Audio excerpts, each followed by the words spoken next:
Inna Allah la yughayyiru ma biqaumin hatta yughayyiru ma bi anfusihim. Sesungguhnya Allah tidak akan mengubah keadaan suatu kaum sebelum mereka mengubah keadaan diri mereka sendiri. Kita tidak akan pernah punya ilmu jika kita tidak mau belajar.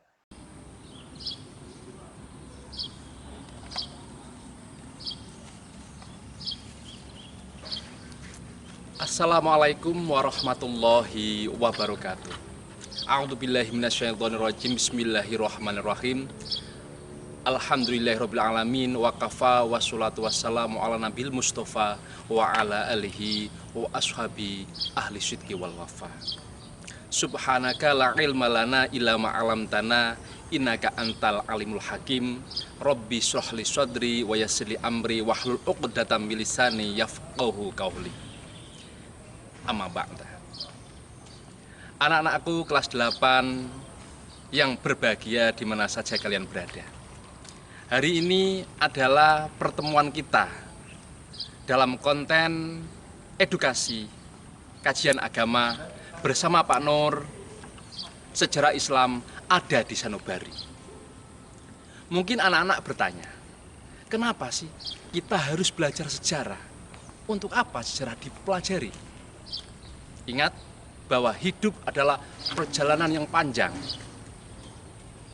yang kita itu membutuhkan kekuatan untuk memijakkan kaki menuju ke masa depan.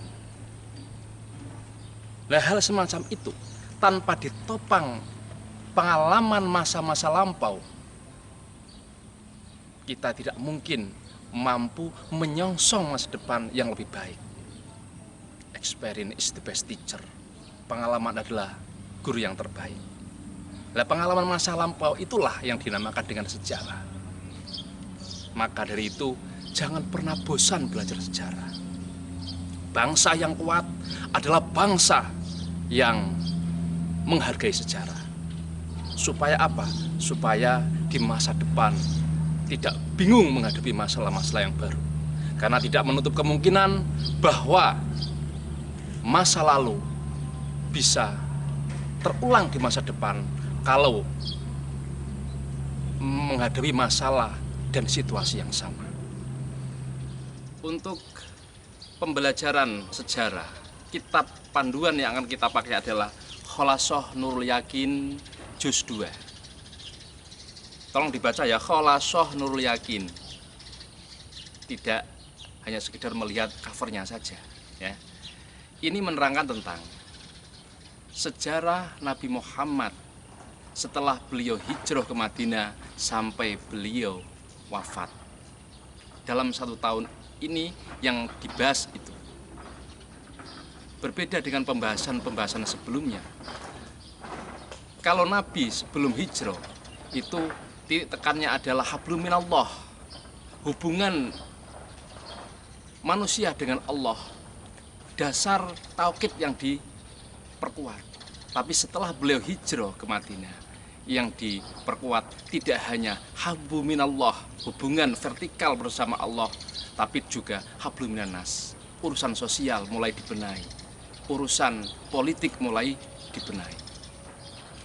Nah, setelah beliau hijrah ke Madinah, itu banyak hal-hal yang ia lakukan.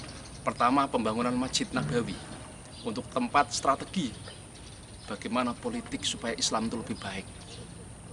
Ada juga peperangan-peperangan untuk mendongkrak pemerintahan yang ada di Madinah supaya makin kuat. Jadi kalau kita belajar sejarah, kita tidak mungkin salah paham. Contohnya kesalahan pahaman itu. Oh, Islam disebarkan dengan pedang. Islam itu disebarkan dengan cara yang tidak baik, dengan cara kekerasan. Kalau kita itu belajar sejarah, kita nggak mungkin punya pemikiran semacam itu. Karena semua perjuangan Nabi, meskipun dengan peperangan, itu semua adalah berdasarkan alasan-alasan yang tepat. Maka dari itu anak-anakku semuanya, selama masih ada kesempatan untuk belajar sejarah, belajarlah sejarah. Biar kita tahu tujuan awal Islam dibangun.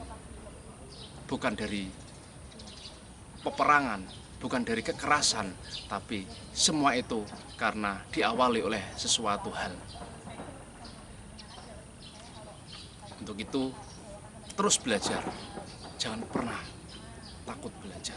Jangan pernah malas belajar. Hanya itu yang akan diterangkan ya Pak Nur kali ini. Hanya sekedar pengenalan saja. Kitab yang akan kita ampuh adalah sekali lagi Khulasatul Nurul Yakin Juz 2. Bila ada pertanyaan-pertanyaan lanjutan, penjelasannya adalah mulai besok kita akan jelaskan secara terperinci. Wabillahi taufiq wal hidayah, wassalamualaikum warahmatullahi wabarakatuh.